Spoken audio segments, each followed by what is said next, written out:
Okay, next question ആയിട്ട് പറയുന്നത് ഇതൊരു എസ് എ ക്വസ്റ്റ്യൻ ആയിട്ടാണ് എല്ലാ ക്വസ്റ്റ്യൻ പേപ്പറിലും പ്രീവിയസ് ഇയർ ക്വസ്റ്റ്യൻ പേപ്പറിലൊക്കെ നമ്മൾ കണ്ടിട്ടുള്ളത് CBCSൻ്റെ ഒക്കെ. ഓക്കെ, ക്വസ്റ്റ്യൻ ഇതാണ്: 10 competitors in a beauty contest are ranked by 3 judges in the following order. 10 competitors ഉണ്ടായിരുന്നു ഒരു ബ്യൂട്ടി കോൺടെസ്റ്റ്. നമ്മൾ സാധാരണ ഒരു ഫാഷൻ ഷോ പോലെയുള്ള ഒരു ബ്യൂട്ടി കോൺടെസ്റ്റിൽ പങ്കെടുത്തിരുന്നു. 10 ആളുകൾ കോമ്പറ്റീറ്റേഴ്സ് പങ്കെടുത്തിരുന്നു. 3 ജഡ്ജസാണ് മാർക്ക് ചെയ്തത് അല്ലെങ്കിൽ റാങ്ക് ചെയ്തത്. ആ 3 ആൾക്കാരുടെ റാങ്കുകളാണ് താഴെ കൊടുത്തിട്ടുള്ളത്. 3 ജഡ്ജസിൻ്റെ റാങ്കുകൾ: first judge, second judge, third judge. For example, A എന്ന് പറയുന്നൊരു പാർട്ടിസിപ്പൻറ്റ് ഉണ്ടെന്നുണ്ടെങ്കിൽ, എ എന്ന് പറയുന്നൊരു പാർട്ടിസിപ്പൻറ്റ് ഒന്നാമത്തെ ആളാണെന്നുണ്ടെങ്കിൽ അയാൾക്ക് ജഡ്ജ് 1 കൊടുത്ത റാങ്ക് ഒന്നാമത്തെയാണ്. ജഡ്ജ് 2 കൊടുത്തത് അയാൾക്ക് റാങ്ക് 3ആണ്.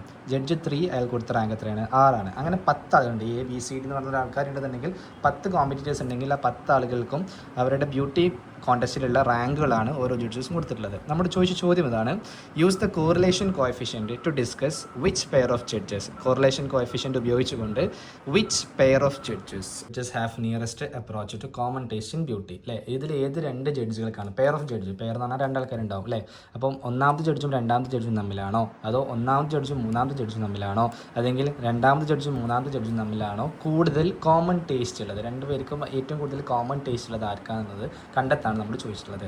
കോറിലേഷൻ കോഎഫിഷ്യൻറ്റ് ഉപയോഗിച്ച് കണ്ടെത്താനാണ് പറഞ്ഞിട്ടുള്ളത്. ഇതൊക്കെ റാങ്കിലായതുകൊണ്ട് തന്നെ we know that it's rank correlation. അപ്പോൾ ഇതെങ്ങനെയൊക്കെ കാണാം? അപ്പോൾ നമ്മൾ ചെയ്യേണ്ടത് എങ്ങനെയാണ്? 3 സ്റ്റെപ്പ് അതിലുള്ളത്. ഒന്നാമത്തെ സ്റ്റെപ്പ്, ഫസ്റ്റ് ജഡ്ജും സെക്കൻഡ് ജഡ്ജും തമ്മിലുള്ള കോറിലേഷൻ കാണാം, റാങ്ക് കോറിലേഷൻ കാണാം. ദെൻ സെക്കൻഡ് ജഡ്ജും തേർഡ് ജഡ്ജും തമ്മിലുള്ള റാങ്ക് കോറിലേഷൻ കാണാം. ദെൻ ഫസ്റ്റ് ജഡ്ജും തേർഡ് ജഡ്ജും തമ്മിലുള്ള റാങ്ക് കോറിലേഷൻ കാണാം.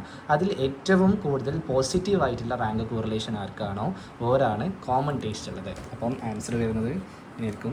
സോ ദ ഫസ്റ്റ് സ്റ്റെപ്പ് എന്ന് പറഞ്ഞാൽ rank correlation between first judge and second judge. അപ്പോൾ നമ്മൾ ഫസ്റ്റ് ജഡ്ജിൻ്റെ ഇവിടെ എഴുതുന്നു, ഫസ്റ്റ് ജഡ്ജിൻ്റെ മാർക്ക്, സെക്കൻഡ് ജഡ്ജിൻ്റെ മാർക്ക്. ഓക്കെ, ഫസ്റ്റ് ജഡ്ജിൻ്റെ മാർക്ക് നമ്മൾ ക്വസ്റ്റ്യൻ അതേപോലെ എഴുതുക: 1, 6, 5, 10, 3, 2 അങ്ങനെ താഴത്തോട്ട് എഴുതുക. ദെൻ സെക്കൻഡ് ജഡ്ജിനുള്ള മാർക്ക് 3, 5, 8, 4, 7, 10 ദെൻ താഴത്തേക്ക് എഴുതുക. ദെൻ നമ്മൾ ചെയ്തതേ സ്റ്റെപ്പ് തന്നെയാണ് ഡിഫറൻസ് അല്ലേ. ഡിഫറൻസ് എന്ന് പറഞ്ഞാൽ റാങ്ക് തമ്മിലുള്ള ഡിഫറൻസ് ആണ് ഒന്നാമത്തെ റാങ്ക്. അതായത് ഫസ്റ്റ് ജഡ്ജ് കൊടുത്തിട്ടുള്ള ഈ ഒരാളുടെ റാങ്കും ഈ റാങ്കും തമ്മിലുള്ള difference 1 - 3 which will be -2. Then 6 - 5 1, 5 - 8 -3, then 10 - 4 6. അങ്ങനെ ഓരോരുത്തരുടെയും ഡിഫറൻസ് കാണാം. ദെൻ അടുത്ത സ്റ്റെപ്പ് എന്തായിരിക്കും? ഡി സ്ക്വയർ കാണുക എന്നുള്ളതാണ്. ഡി സ്ക്വയർ കാണുക എന്ന് പറഞ്ഞാൽ -2ൻ്റെ സ്ക്വയർ 4, 1, 9, ദെൻ 36. അങ്ങനെ ഓരോന്നിൻ്റെയും സ്ക്വയറുകൾ കാണാം. ഡി സ്ക്വയർ കണ്ടതിന് ശേഷം നമുക്കറിയാം എന്താ നമ്മൾ ചെയ്യുക? സിഗ്മ ഡി സ്ക്വയർ ചെയ്യുന്നു. സിഗ്മ ഡി സ്ക്വയർ ചെയ്യാം. ഈ ക്വസ്റ്റ്യൻ ചെയ്ത് കഴിയുമ്പോൾ നമുക്ക് D square sigma d square നമുക്ക് കിട്ടുന്ന ആൻസർ എന്ന് പറഞ്ഞു കഴിഞ്ഞാൽ 200 ആയിരിക്കും. നിങ്ങൾ ചെയ്യുമ്പോൾ നമുക്ക് കിട്ടും കേട്ടോ. D square sigma d square 200 ആയിരിക്കും. ദെൻ ഇക്വേഷനിലേക്ക് നമ്മൾ സബ്സ്റ്റിറ്റ്യൂട്ട് ചെയ്യുന്നു. ദെൻ 1 - 6 സിഗ്മ ഡി സ്ക്വയർ ആണ് 6. അതേപോലെ നമ്മൾ എഴുതുന്നു സിഗ്മ ഡി സ്ക്വയർ എന്ന് പറഞ്ഞാൽ എത്രയാണ്? 200 ആണ്. 200 നമ്മൾ എഴുതുന്നു. ദെൻ n³ എത്ര എന്നായിരുന്നു? 10 കോമ്പറ്റീറ്റേഴ്സാണ് ഉണ്ടായിരുന്നത് അല്ലേ. അപ്പോൾ 10 കോമ്പറ്റീറ്റേഴ്സിൻ്റെ നമ്മൾ എഴുതുന്നു. 10ൻ്റെ ക്യൂബ് എന്ന് പറഞ്ഞു കഴിഞ്ഞാൽ 1000. ദെൻ n എന്ന് പറഞ്ഞാൽ വീണ്ടും എത്രയാണ്? 10.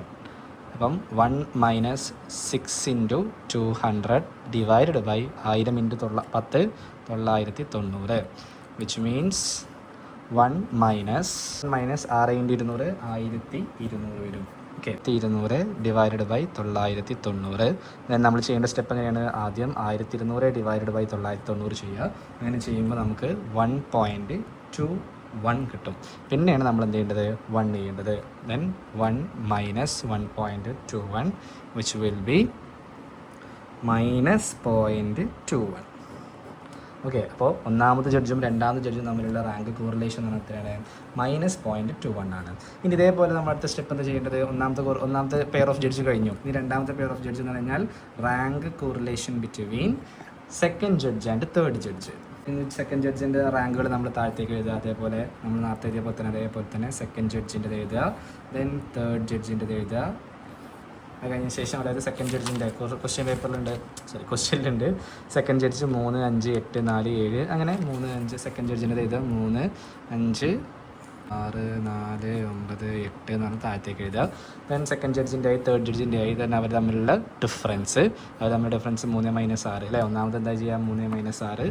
സോ -3, 5 - 4 1, 1, 4 -4 അങ്ങനെ ഇതാ. പിന്നെ അടുത്ത സ്റ്റെപ്പ് എന്താ? ഡി സ്ക്വയർ കാണാം. ടീൻ്റെ സ്ക്വയർ കാണാം. -3ൻ്റെ സ്ക്വയർ 9, 1, 1, 16 അങ്ങനെ സ്റ്റെപ്പ് ചെയ്യുക. ദെൻ സിഗ്മ ഡി സ്ക്വയർ ചെയ്യുക. സിഗ്മ ഡി സ്ക്വയർ ചെയ്യുന്ന സമയത്ത് വി വിൽ ഗെറ്റ് 214. ഓക്കെ, ഇക്വേഷനിലേക്ക് നമ്മൾ സബ്സ്റ്റിറ്റ്യൂട്ട് ചെയ്യുന്നു. ഇപ്പോൾ 1 അതേപോലെ നമ്മൾ എഴുതി, 6ഉം നമ്മൾ അതേപോലെ എഴുതി. സിഗ്മ ഡി സ്ക്വയർ നമ്മളിവിടെ കണ്ടു, നമുക്കിവിടെ കിട്ടിയിട്ടുണ്ടാവും 214, 214. അപ്പം 214 നമ്മൾ എന്ത് ചെയ്യുന്നു, സിഗ്മ ഡി സ്ക്വയറിൻ്റെ അവിടെ ഇരുന്നു 214. ദെൻ എൻ ക്യൂബ് നമുക്കറിയാം 1000 ആണ്, എൻ നമുക്കറിയാം 10 ആണ്. So will get 1 minus 6 into 214, 6 into 214, 1284 divided by 1000 into 10 എന്ന് പറഞ്ഞാൽ 990. ദെൻ ഒന്നാമത്തെ സ്റ്റെപ്പ് എന്താ ചെയ്യുക, നമ്മൾ ഇവിടെ എങ്ങനെയാണ് ആദ്യം ചെയ്യേണ്ടത് അല്ലേ. ദെൻ അവിടെ എങ്ങനെ ചെയ്യുമ്പോൾ 1.30. അപ്പോൾ 1 മൈനസ് അതേപോലെ പിന്നെ നമുക്ക് ചെയ്ത സാധനത്തിനാണ് 1.30.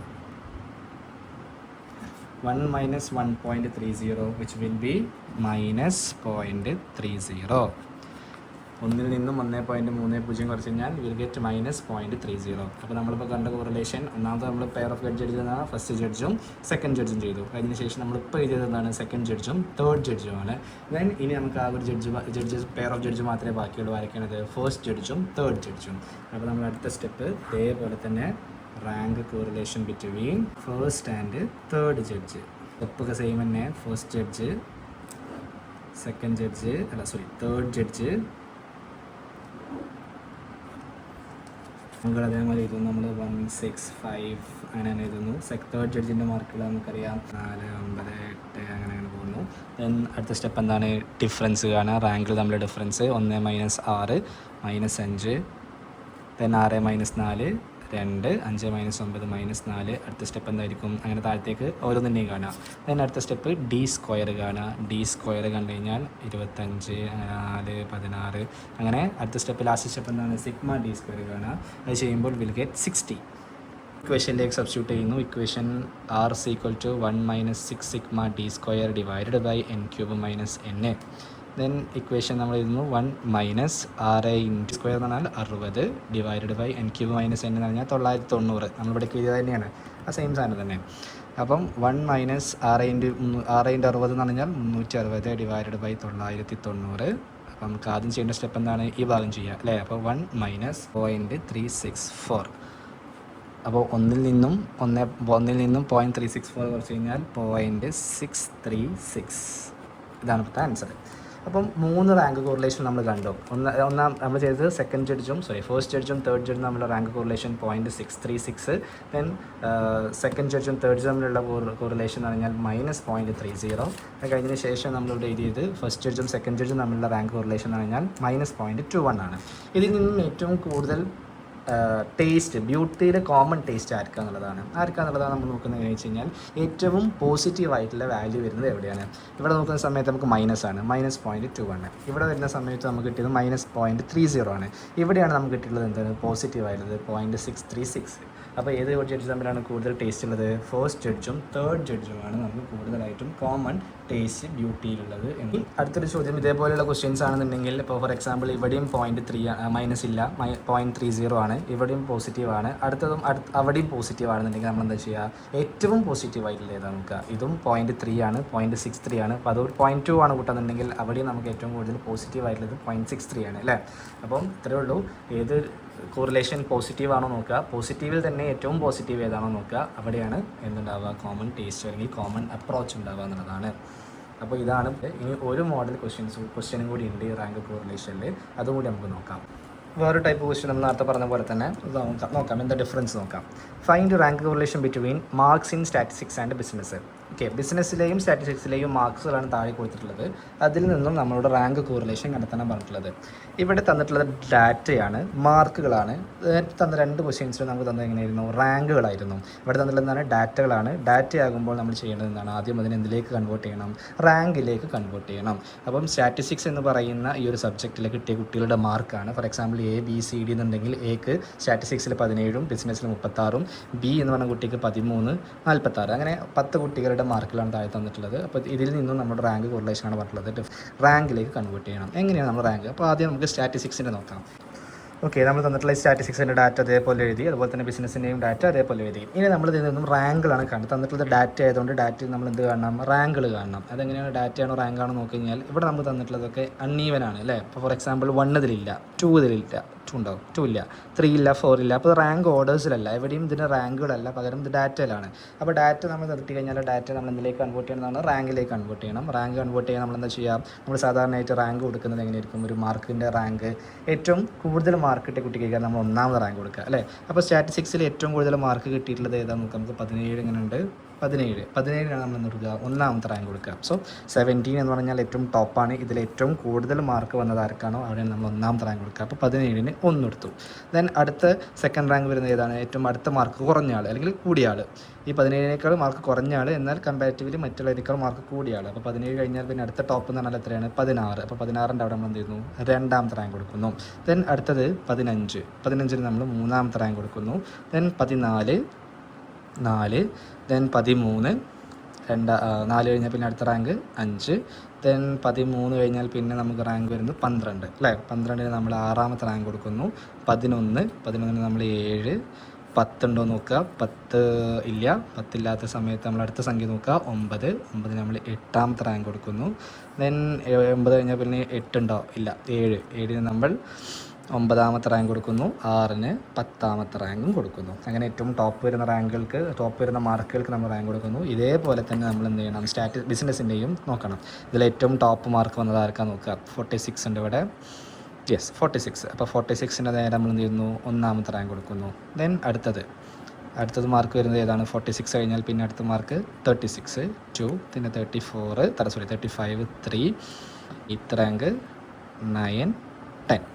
അപ്പോൾ നമ്മൾ ചെയ്തത് എന്താണ്? മാർക്സുകളായിരുന്നു. മാർക്സുകൾ നമ്മൾ എന്തിലേക്ക് മാറ്റി? റാങ്കിലേക്ക് മാറ്റി. ഇനി ഈ 2 ആളുകളും ഇല്ല ഇവിടെ. ഈ 2 ആളുകളും ഇല്ല. ഈ മാർക്കുള്ള ആൾക്കാരില്ല. ഇനി നമുക്കുള്ളത് ആരൊക്കെയാണ്? റാങ്കുകൾ മാത്രമാണുള്ളത്.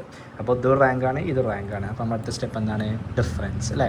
ഡിഫറൻസ് കാണാം. അപ്പോൾ 1 മൈനസ്, നമ്മളെന്താ ചെയ്ത് 2 റാങ്കുകൾ നമ്മൾ ഡിഫറൻസ് നോക്കുക. 1 - 2 -1, 5 - 1 4, 0, ദെൻ -3, അങ്ങനെ ഓരോന്നിനെയും റാങ്ക് കാണുക. ദെൻ അതിൻ്റെ D² കാണുക. ഇതിൻ്റെ D² കാണുക. D² കാണുന്നതിന് ശേഷം അതിൻ്റെ സിഗ്മ കാണുക. സിഗ്മ കാണുന്ന സമയത്ത് യു വിൽ ഗെറ്റ് 44. ദെൻ ഇക്വേഷനിലേക്ക് സബ്സ്റ്റിറ്റ്യൂട്ട് ചെയ്യുക. 1 - 6 സിഗ്മ D² എന്ന ഇക്വേഷനിലേക്ക് സബ്സ്റ്റിറ്റ്യൂട്ട് ചെയ്യുമ്പോൾ you will get the final answer as 0.733. ഇതാണോ കിട്ടുന്ന ആൻസർ എന്ന് നോക്കുക. അപ്പോൾ അങ്ങനെയാണ് മൂന്ന് ടൈപ്പ് പ്രോബ്ലമാണ് നമ്മൾ ചെയ്തിട്ടുള്ളത്. ഒന്നാമത് സാധാരണയായിട്ട് റാങ്കുകൾ തന്നു കഴിഞ്ഞാൽ എങ്ങനെയാണ് കാണുന്നത്, പിന്നെ 1, 2, 3 റാങ്കുകൾ തന്നു കഴിഞ്ഞാൽ എങ്ങനെയാണ് കാണുന്നത്. അതിന് ശേഷം റാങ്കിന് പകരം നമുക്ക് ഡാറ്റയാണ് തരുന്നതെങ്കിൽ ആ ഡാറ്റയെ നമ്മൾ റാങ്കിലേക്ക് കൺവേർട്ട് ചെയ്തതിന് ശേഷമായിരിക്കണം നമ്മൾ റാങ്ക് കോറിലേഷൻ കാണേണ്ടത്. അപ്പോൾ ഈ ക്വസ്റ്റ്യൻ സ്വന്തമായിട്ടൊന്ന് ചെയ്ത് നോക്കുക. ഈ ക്വസ്റ്റ്യൻ ചെയ്തതിന് ശേഷം യു വിൽ ഗെറ്റ് 0.733 ആണോ ആൻസർ കിട്ടുന്നത് നോക്കാം. എന്തെങ്കിലും ഡൗട്ട് ഉണ്ടെങ്കിൽ ചോദിക്കാം. അപ്പോൾ ഓക്കെ, ശരി, ബൈ.